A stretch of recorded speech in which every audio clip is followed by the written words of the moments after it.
Look at me. Exactly the word that was spoken from heaven. In verse 32.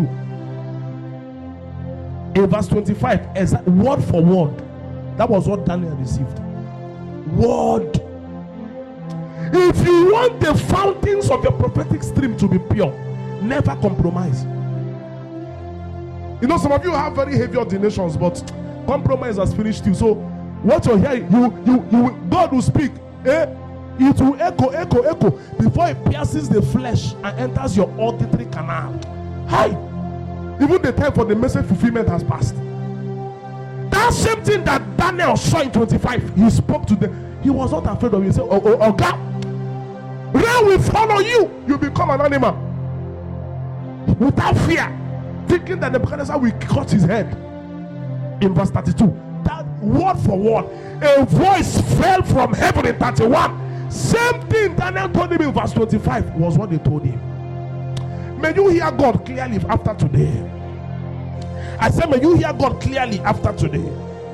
Now, go to Daniel chapter 5. Let me show you verse 1 to 5. The son of Nebuchadnezzar came up.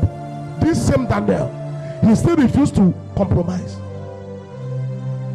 Verse 1. Belshazzar the king made a great feast to 1,000 of his lords and drank wine before the 1,000. Belshazzar, while he tasted the wine, commanded to bring the golden and silver vessels which his father Nebuchadnezzar had taken out of the temple which was in Jerusalem, that the king and his princes, his wives, his concubines might drink therein. They wanted to drink from holy vessels. Verse 3. Then they brought the golden vessels that were taken out of the temple of the house of God, which was at Jerusalem. And the king and his princes, his wives, and his concubines drank in them. They drank wine and praised the gods of gold and of silver and of brass, of iron, of wood, and of stone. In the same hour came forth fingers of a man's hand and wrote over against the candlestick. Mark the word. Time will not permit me to drill into that word candlestick. He wrote over against the candlestick upon the plaster of the wall of the king's palace. And the king saw the parts of the hand that wrote. Then the king's countenance was changed, and his thoughts troubled him, so that the joints of his loins were loosed, and his knees smote one against another.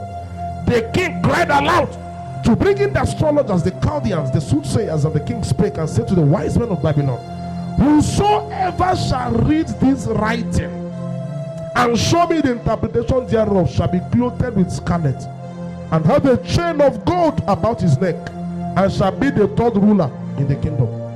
Then came in all the king wise men, but they could not read the writing, nor make known to the king the interpretation thereof. Then was King Belshazzar greatly troubled, and his countenance was changed in him, and his lords were astonished. Now the queen, by reason of the king and his lords, came into the banquet house. And the queen spake and said, O king, live forever. Let not thy thoughts trouble thee, nor let thy countenance be changed.